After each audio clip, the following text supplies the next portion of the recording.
What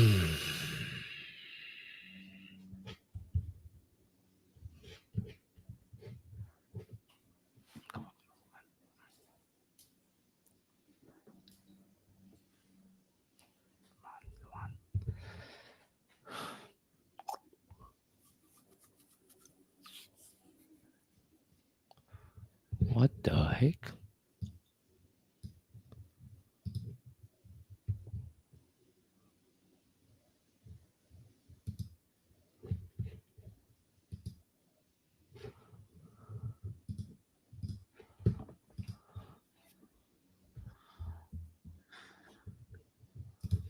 Welcome to Toy Business Unboxed, your gateway to the secrets of the toy industry.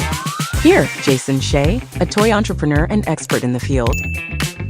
Every product we develop is really inspired by some of the real life experience that we have with our son. 60% of all toys last year were sold on Amazon, which is incredible. Be passionate about it because it's a road, it's a journey. Like when you have an idea that you think is like gonna somewhat like change the world, make things better, I'd say go for it. We'll guide you through the enchanting world of toy design, marketing, and manufacturing. Now let the unboxing begin. Hello, welcome to another episode of Toy Business Unboxed. I'm your host, Hsieh. Today, we are joined by Dominique, creative force behind Heidi Huckleberry, hopefully I say that name correctly, a Seattle-based startup offering natural-inspired diorama kits. And her passion for sensory-rich creative play and her commitment to sustainability have shaped her company's mission to foster children's mental, emotional, and social health. And in today's episode, we'll be talking about the story behind the company, why she got it started, and different topic about how is this kind of product really play the role in shaping kids' connection to the natures and environmental awareness. So thank you so much for being on the podcast today. Thank you for having me. That was well summarized. Okay, thank you. And can you start out by sharing with the audience a little bit about the company and how do you even got this idea from and how do you got started in the journey? Okay. I would like to start explaining what Heidi Huckleberry makes, what we sell, what our product is. So we make paper craft products, nature-inspired paper craft specifically for children 5 years and older, but also for their adults, with the aim to build a diorama, a quaint little scene. It's always hard to imagine what is she talking about. So if you don't mind, I have a little show and tell. Oh yeah, please. I have a sample. Please. I came prepared. So this is one example. Oh, nice. Of our diorama, Gnome's Sweet Home. And so we have different themes and they go with the seasons. Here's another one, a camping one, which is very popular in the Pacific Northwest, to no surprise. So our product is this. It comes in a paper cardstock envelope and contains the framework, meaning the little characters, they are printed on cardstock. The props, and by props I mean elements that you have to like fold and glue to turn it into 3D elements. So there's a little bit of that involved. And the kit comes with instructions and inspiration just to give ideas how to go about building a diorama, a background picture, and also a little mini book, like a zine. Zine is short for magazine, and it's basically a letter size piece of paper that gets folded and cut, and then it turns into this cute little book. Oh wow! Yeah, there's some cutting out pictures involved and matching it up to the according pages. Oh, they actually need to make this book. It doesn't it's just another activity, and I it see. contains a little story that accompanies the diorama. I see. Very cool. Yeah. That is what's included. So the idea is to use a box. It can be just a cardboard box, or you can build your own frame if you're handy. I like to build these wooden frames, and I can hang it on the wall. Nice. It looks really pretty. Nice. And then you go outside in Okay. nature, in Yeah. your park, garden, or wherever, and you collect natural materials. Can So I put garden gnome in it? Garden gnome. So, So my go-to is moss and lichen, because the Pacific Northwest has tons of it, but yeah. also Yeah. bricks and stones and dried flowers, Mhm. pine cones, whatever you can find. Just keep your eyes open. And then you assemble your findings with the characters into a scene, using your own imagination and your own resourcefulness. So this So is, what in a nutshell, our product. what inspired you to create the product that you have? Oh yeah, it's been quite a long journey. So I am a mother to a daughter. Her name is Heidi, hence the name Heidi Huckleberry. I see. She's now 12 years old, but Oh, okay. as I was, and I still am, raising my daughter, I came to realize that our childhood experiences are so different, Okay. almost polar opposite, like a I different see. world. And so Good. Yeah. when I was growing up, I Yes. spent so much time outside. Yeah. At the weekends, our parents, they would shove us out the door and say, "Don't come back before dinner." Yeah. And we would be bored and, oh, what can we do? But that boredom sparked our creativity. Mhm. And we I see. spent so much time in nature, just exploring, and we spent time with other kids together. And so we were free roaming, or free range, you can say, and we were independent and adventurous. So nowadays, kids spend a lot less time. More on an iPad. Yeah. iPad, kids love it. Yes. Yeah, on iPad. Kids, I feel, are less connected to nature. They know less about their immediate environment. Yeah. They also spend less time with their peers outside of school. So now we live in a world of exponentially evolving technology and instant gratification, Yeah. overconsumption, to be Yeah. honest, and convenience. Everything has to be convenient. So, Yeah. and I do embrace technology, but I also miss the simplicity of a more grounded lifestyle. Yeah. And this realization led to the creation of Heidi Huckleberry.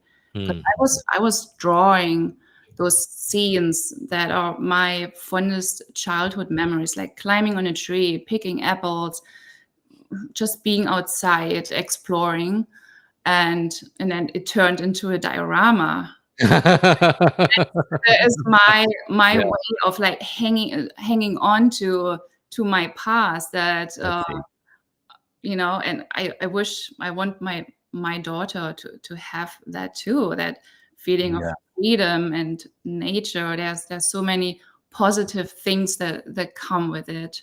And the other question I have, I think this also have implication to MASH, which is a really hot topic in the toy industry recently. For those the audience doesn't know what I'm talking about, MASH also stands for mental, emotional, social health. So I think there's some implication on how your product can also help with some of those aspects. Which is also part of your core mission. That sounds like. How do from your perspective, how does your kid help kids to develop those critical skills through creative play? Yeah, so we all know STEM and STEAM. Those are the products that are designed they focus on academic skills. Yeah. However, experts and parents, they found that our children are struggling psychologically, and COVID has something to do with it, but evidence suggests that the issue runs deeper. It has been going on for a much longer time. So the initial response of the toy industry was to create calming, soothing toys, and this is where we got the fidget toys from, and the more stuffed animals, blankets, just to name a few. But beyond soothing, we also need toys that build resilience in our children. And this is when toy industry leaders and resilience expert got together and they came up with this category mesh. Although that acronym existed already for 10 years, but they certainly shed some light on it. And so our product does several things. So for one, kids and families do something together. So in my mind, I see kids doing this together with their parents, grandparents, caretakers. Sure. And they get to go outside. So the second is we connect children to nature together with their grown-ups who can help them understand their immediate environment. Okay. And the other one, what else? Yeah, but I think that makes total sense, because it kind of encouraged the kids to interact with each other, just like you mentioned, outside of iPad, and that's really part of the social emotional health. It's just an alternative way to interact with other peers, and also interact with nature, like you just mentioned. Yes. So, It's easy to outsource our parenting to technology. iPad. It's a digital pacifier. I really like that word because it's a digital pacifier. Yeah. But this is not what our kids want or what helps them thrive. Yeah. They want to know that their grown-ups take the time, spend the time together with them. This is what makes them feel loved and safe. So if you want a happy child, spend time with your child.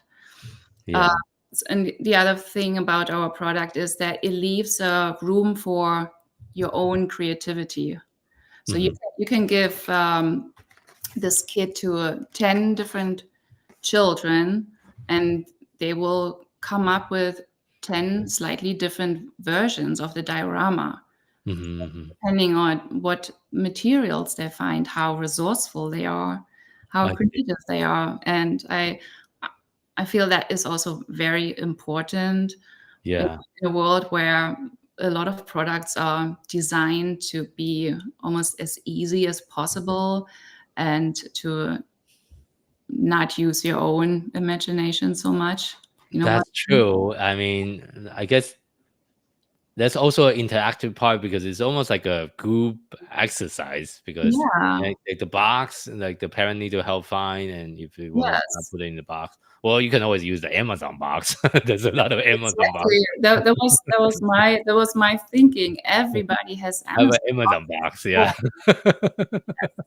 So, and I guess because of the uniqueness of your product, I have been interviewing a lot of people on the podcast. I think you are the first, toy entrepreneur I met that create, the type of diorama you guys make. I guess, what do you think is you already touched on it a little bit earlier during our conversation, but what do you think are some other benefit of building the diorama together, which could be good for not just the kid, but also maybe for the parents or even the grandparent as well? Yeah, I think so what I want to achieve, so these scenes that I create are scenes of children being outdoors. Yeah. And you can tell it. I'm telling my story of my childhood, and I want my generation to remember what it was like, because we live in the now, and the now is so different. You can easily forget. And so I like to tell my stories, what I did as a child, to my daughter, and she is always like, "What? You did that? You climbed trees? You roam freely? Why can I not do that? You don't have an iPad? Yes. So For sure, very different. for Yes, example, this is yeah. this is a winter scene. So when I was Oh yeah. Very nice. Yeah. when I was a child, we would like go ice skating Mhm. at the village pond that froze over every winter. Mhm. That doesn't even happen anymore because it's too warm. It doesn't freeze over Have anymore. you ever considered, of course, you have about 3 themes right now. Have you ever considered also creating theme for like different cities? For example, like a Mm. diorama version of Seattle. I actually have one in the making. It's we're Okay. about to launch that. It's a dog park with Okay. a Okay. Seattle skyline in The reason why I mention it is because this is actually a personal hobby of mine with my family. We travel across US. We have Mhm. visited 30 state out of 50 state. Yeah. Every single state that we visited as a family, we buy like what my wife buy a Starbucks mug, the Been There series. How have you seen one of those? They have a mug or design for each of the state. So Uh-huh. each of the state they have a Mark. specialized Nice. like a Yes. coffee mug. Yeah. So my idea for your brand is, have you considered maybe creating like a version for either city or just state? It's like you can use a lot of the state. For example, California have Yosemite, right? That's a very very well known like a natural place. But if you have a diorama version of it, now I feel like not only the parents want to buy for their kids, they might buy it for themselves for like like Mhm. collection purposes, Yeah, it's and an that would idea. be a really cool idea. I'll actually buy Yes. one for myself. There's certainly a lot of potential, a lot of different directions you can go. But yeah, Yeah, it's a good yeah, one. I'm starting with the Seattle one. yeah. If you just start with Seattle first and see Yeah, what is the receptions yeah, people give you, and then yes, you can slowly expand to other cities. yes. Please do one for Phoenix as well. That's where I live Yeah. right now. What would be in Phoenix? Phoenix have Grand Canyon. So Grand Canyon. Arizona is very famous for Mhm. Grand Canyon. It's called Yeah, Grand Canyon State as well. yeah. So Are you? you can do it by the state. That might be easier than by the city because Yeah, you only have 50 city, might be too much, too much cities. So, but by the state, that will be you can just have like a Washington theme. mhm. Washington also have like Olymp. I think it's called Olympia Olympic Mountains. Yeah, we National. have Yeah, that's a all the lot of different mountains national park. in You can all even directions. have like national park theme because I think Mhm. that will tie with the nature theme of your brand, Mhm. which is amazing. And a lot of people that like to like visit national park would like to collect those kind of stuff as Yes, well. yes, And maybe you can also sell it at the national park gift store. yes. you Yeah, know, so that might be a can really see cool that. idea. So Yes. now you not just combine with your passion with natural outing, but now you also combine that with national park, which is Mhm. that's nature, right? That's why people visit national park. So Exactly. Yeah, that would yeah, be a good fit. yeah, and I think that will fit with the overall brand. And Mhm. the next question I want to kind of ask you is also, I think sustainability is very important to you and your brand as well. Can you Yes. also talk about how your brand incorporates some of the eco-friendly practice and material into your product? Yeah, I would love to talk about sustainability. Sustainability is very important to me.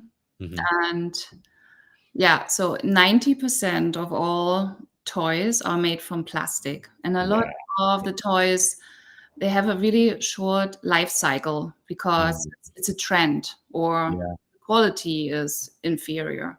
Yeah. Only 80% of those toys cannot be recycled because of Yeah. mixed media, Yeah. colored plastics, and they end up in a landfill or Yeah. in an incinerator. Hmm. And globally, it's estimated that yearly 1 million tons of plastic toys are discarded Oh my God. Whoa, I didn't per know that year. number. That's a So lot. I can't even Yeah. comprehend how big that pile is, but it Yeah. sounds massive. And with our dioramas, I'm very proud that we are not contributing to the plastic pollution problem. Hmm. So it's all paper based, and we encourage people to use natural materials that can be composted. Paper can be recycled, and also you build a diorama. It's an Yeah. experience, right? And True. then you can hang on for it, put it in a shelf, or even hang it on a wall, gift it to a friend, from Yeah. one kid to another. And then when you had enough, then you just take it apart, and no harm done. It does Mhm. barely leaves a trail. I And see. I this see. I is what see. I like Uh, about having this a paper-based product. And we would also like to manufacture locally in the States, because that makes for a really good carbon footprint if you don't outsource it to China. yeah. Well, that's actually a very tricky business decision to Oh, make because seriously, I know. it's a lot more expensive to make in US compared to China. So Exactly. yeah, Yes. that's a tough business decision to make. So, Mhm, but I mhm. respect your choices. But So, but, those are my convictions that I try to all squeeze in this one product, which hmm. turns out to be really difficult. Yeah, that's pretty, especially for making it in the state. But even if you make in overseas, that's also a way to try to make sure it's eco-friendly with the material, and you just need to have a be on the same page with your manufacturer to make sure they are doing, the sustainable practice. But I do understand of like you want to make in US, but as a business practice, it's going to increase the cost, as we know. It does, yeah. So, yeah, I do like the idea of supporting other local businesses. that's true. That's You true. know, That's true. somebody has to start somewhere. Yeah. I understand that. So I did when I first started the brand in 2016. We used to use a few US supplier, but man, the cost is just too high. We couldn't sustain the growth, Yeah. and also they couldn't make the quantity that we wanted to be once we scale. So Mhm. because when we, for example, some of the product we originally sell, we were selling like maybe 50, 100 unit a month, but we scaled to couple hundred unit a month, and the local supplier couldn't keep up with Yeah. our demand. So that also kind of add a little bit of a complexity. I mean, I do like to support US based businesses, but it's just too cost prohibitive for me as a business owner, because at the end of the day, it's still numbers. I need to make sure the number makes sense at the end of the day to make the right decision. So I did Yes. transition all my supply chain to China. I don't use any US supplier anymore Yeah. over the And years. So maybe in the future we yeah, end there, but yeah. at least want to try. Of Give it course, a of shot. course, of course. And thank you so much for sharing. And my next question is, how do you think about toys in general shapes the kids' mindset about environment and their sense of responsibility to the planet?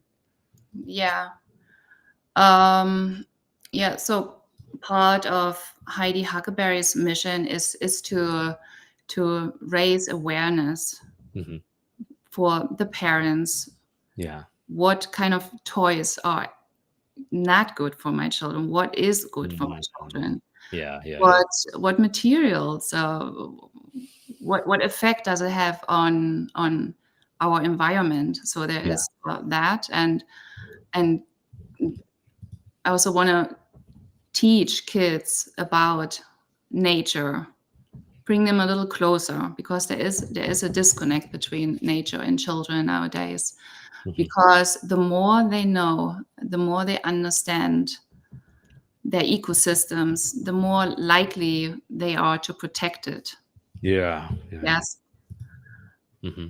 So there's a lot of work to do, and that is a big part of our mission. Yeah, thank you for sharing that. Okay.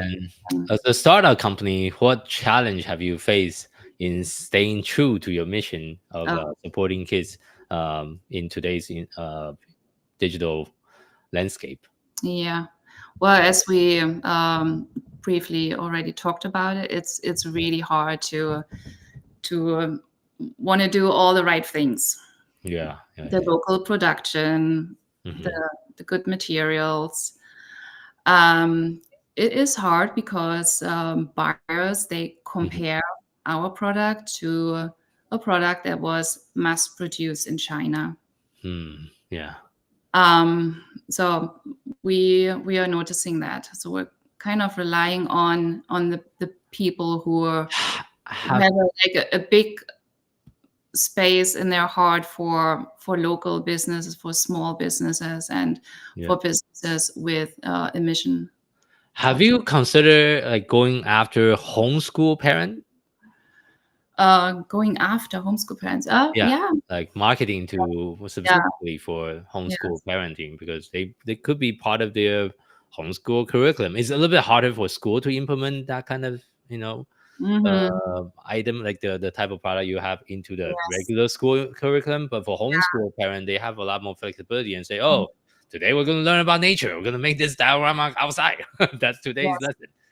That might be something. Like- Especially, I feel like the parent that decided to do homeschooling, they are also more conscious about those environmental issues and all the other issues. That's why that's also one of the reasons why they decided to homeschool, right? Because they want to teach the kids their own way instead of whatever the school teach nowadays, right? So Yeah, correct. I feel like that might be a potential kind of niche to do some digital marketing too. Yeah, it's definitely niche. Yeah, but I think the success for the small and mid-sized business like us, me and you, is we need to focusing on the niche. Because if we try to go after everyone, then you just get overflowed by the noises that we have right now. Right. Because this, just like you mentioned, if you go after the mass-produced product, you're never going to succeed because you don't have the budget to outcompete against them, and your costs and the price doesn't make sense to compete against them as well, because they can make it so much cheaper at such a bigger quantity. But if you really want to sell like the mission, the vision that you have, maybe talking to a smaller group of people like the homeschool parent and create dedicated content for the homeschool parent. Like, okay, use this as part of your curriculum. When they buy the kit, they not only get to make it, they will learn this as well. They will learn this about the environment and why are they creating it, because it's also learning about the environment with each of the different kit they make. I mean, it's just an idea I want to kind of suggest, and that might resonate with some parents. Like, oh, whoa, this is not just a toy; it's also like a mini course or like a small mini curriculum that I can share with my kid about environmental sustainabilities, eco-friendlies, and other concepts. Because at the end of the day, the main mission is we want to keep the planet that we're all living on, right? And I feel like a lot of the adult nowadays, or some politician as well, is like, I'm probably going to be dead by the time the planet is over, so they don't really care. They just want to they just want to grab as much money they can in the current environment, so they don't really care about how their decision is going to affect the future generation, because they will be dead by then, so they don't really care. It's not going to affect them. But for the future generation, like our kid, it's definitely going to be affecting them, right? Yes. So I feel like your product can be like not just the product, but also really give a lot of different kind of life lesson for the kids as well. If you position it that way, again, it's all about marketing and how to package your product. It's the same product. How can you package and position it in a way is so unique and people are willing to pay more for, because that's the added value that people don't see. So, and finding those people has been a journey. I have some connection for you. I'll share some connection for you. I would love that after the interview. Because I have been involved in the special education or special needs space for a very long time. There is a nonprofit foundation. I know their president, which they do a nonprofit for special needs homeschool parent. I'll share the contact, and maybe I'll write an intro email for you as well, and maybe you can connect with them and have a conversation with her and see maybe she would like to feature your product to their parents. They have like a whole parent network for kids with special needs. Actually, that's also homeschooling. And the reason why I'm bringing it up, because my wife and I has been thinking about, like, originally when we learned about the diagnosis many years ago, about potentially doing homeschooling, but it's just a lot of work. Homeschooling is a lot more work for the parents, obviously. Yes. And I have a full-time job, and my wife have other things going on, so we end up didn't choose that route. But the reason why so many special needs parents decide to do homeschooling is because of the complexity of the kids. For example, for my son that have autism and ADHD, it depends on the like teachers, like the Mhm. interaction with the teacher, especially when he was much younger. He have so much more sensory issues. Is a lot harder to know, is the school doing all the right thing and really giving him all the attention that he need. Even so, he have a IEP, individualized education plan, Mm. but just a written document. Not every single teacher follow it really closely as well. Yeah. So it is a very um I guess not popular, but it's very common for special needs parent to decide to go homeschool, to do Yeah. homeschooling. That's why it's actually a niche within a niche. Yes. If you know what I mean. It's like a whole, like a sub niche of Yes. who's homeschooling special needs parent as Yes. well. So, and how can you, because like your product can teach the kids on so many different level, and Yes. I think that could be a potential, market, try to go after and see if you can gain some traction that Yeah. way.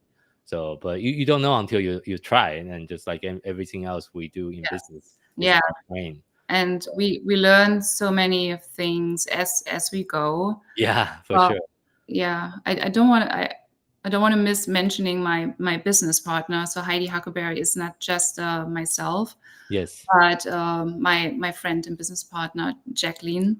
We Hmm. met 2 years ago at the Seattle airport. We were both flying to Germany because this is where we're both from, Yeah. specifically East Germany. Yeah. And we became friends. We Mhm. do share the same cultural background, Yeah. and we also share a similar journey of immigrating the United States, moving around a fair bit, and having to reinvent yourself. And we both have a daughter each. Oh, nice. A lot of Yeah, things in common. so we got together and we started 1 year later, started Heidi Huckleberry. Oh, I see. We do align Have on. you ever considered to market it as design in Germany? Now you can sell for a premium because everyone associate Germany as premium product, right? We have uh, BMW, we have Benz, we have all the premium brand that's made in Germany or design in Germany. You don't need to say it's made in Germany. You can say it's designed in Germany because that's where you're from, technically. So maybe I can say designed by a German. yeah. Yeah. That helps. Yeah. But Yeah. yeah, I mean, Yeah. those scenes that I depict are scenes from my childhood in East Germany, in Oh, communist East Germany. I see. Well, I see. there's definitely Is like, is that during the Cold War period, or is that yeah, before the wall go the down or after? wall came down in Oh, okay. 89. Oh, I okay. was 11 years old.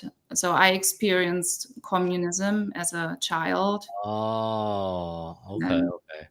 That democracy. should be part of the lesson. That should be part of the lesson that In part of there, the lesson it's in there. is in there. Like, but Yeah, do you because have like more like a clear curriculum the parents can follow? no, I mean, Yeah. my work, my illustrations, my thinking is strongly influenced by my childhood, how I grew up. So in Yeah. communist East Germany, there we didn't have any fancy Oh, toys, yeah. Yeah. So we had to play outside and we had to be Sure. resourceful Yeah. to fill our time. But I think that made me the creative person that I am today. Yeah, that's such a wonderful story. You should Yeah. definitely So if create I more would have content around grown it. up with an iPad, Yeah. who knows? Yeah. I don't know. So I, 100%, 100%.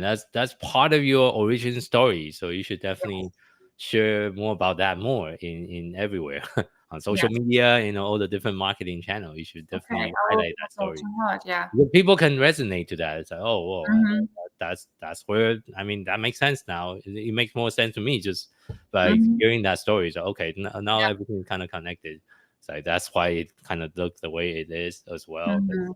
There's also some historical significance to it, right? So yeah, now it's more than just, being outdoor, is also like connecting to our root as well. Exactly. Right? Yeah. You are trying to connect to your root, which is Germany, and trying to connect back to my root, which is Taiwan, right? So everyone have our own ancestor root that we're all trying to Mhm. connect to. It doesn't matter where we live now, and in many different ways, we are also trying to connect with each other, right? Because Mhm. we all share the same planet. At the end of the day, it doesn't matter what race, what ethnic background. We only have one planet, one Earth, unless you want to move to Mars, but we're not ready to move to Mars yet. No, so, no. No, I would so like to stay here, and I would like for my yeah, daughter to have like for sure, for sure. Earth to live on. So as well, kind of running down today's interview, I have just a few final questions.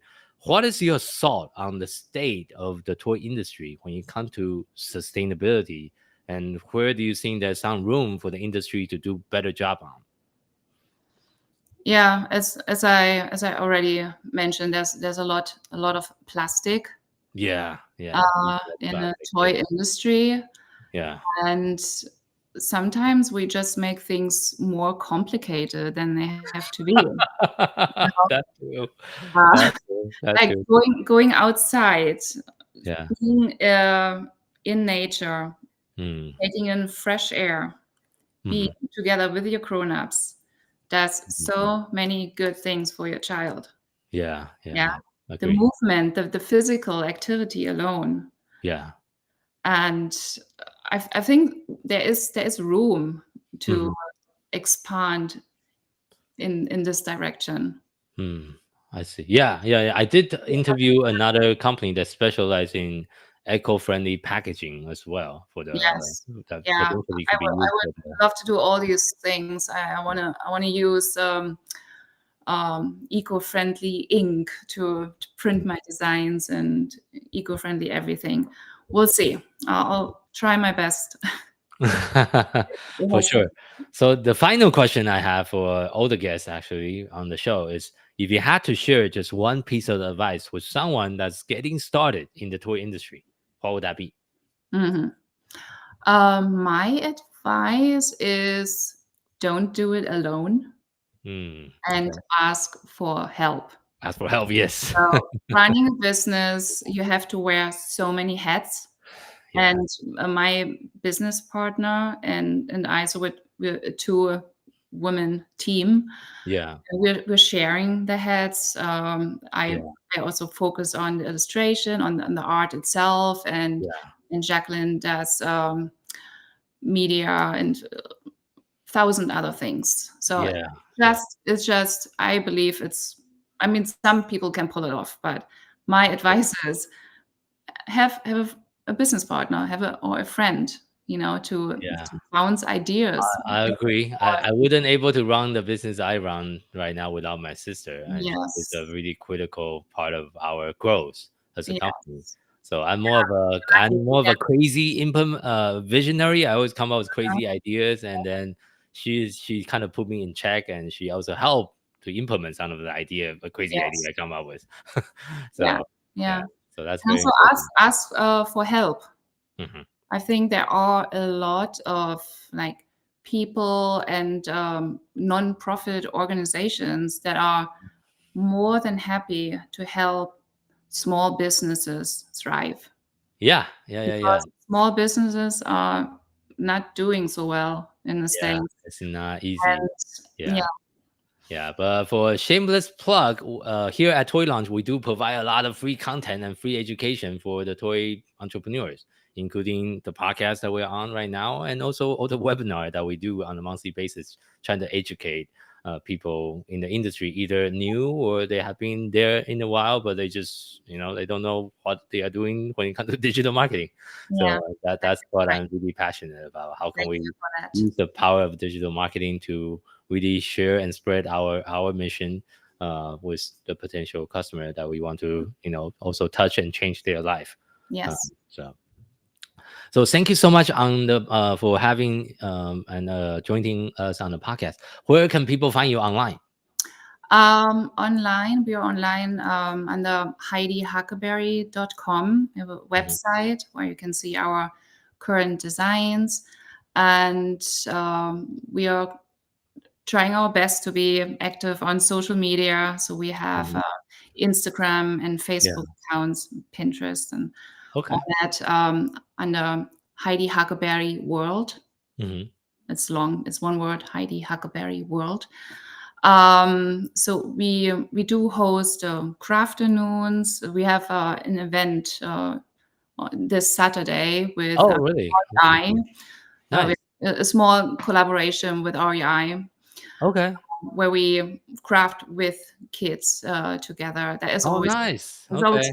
fun. Yeah. So we've Nice. done these events a few times. Nice. Yeah. Okay. Thank you for sharing that. And they can also find that information on the website, correct? Hmm. Okay, Yes. perfect. Thank you so much. So, for our listeners, thank you for tuning in to today's episode of Toy Business Unboxed podcast. We hope you have enjoyed the conversation and find it insightful and inspiring. If you like what you have heard, be sure to subscribe to our podcast on your favorite platform so you never miss an episode. We really appreciate your support and would love it if you could leave us a review and share the podcast with your friend and colleague. For more resources, tip, and latest update in the toys and game industry, visit our website at toy-launch.com.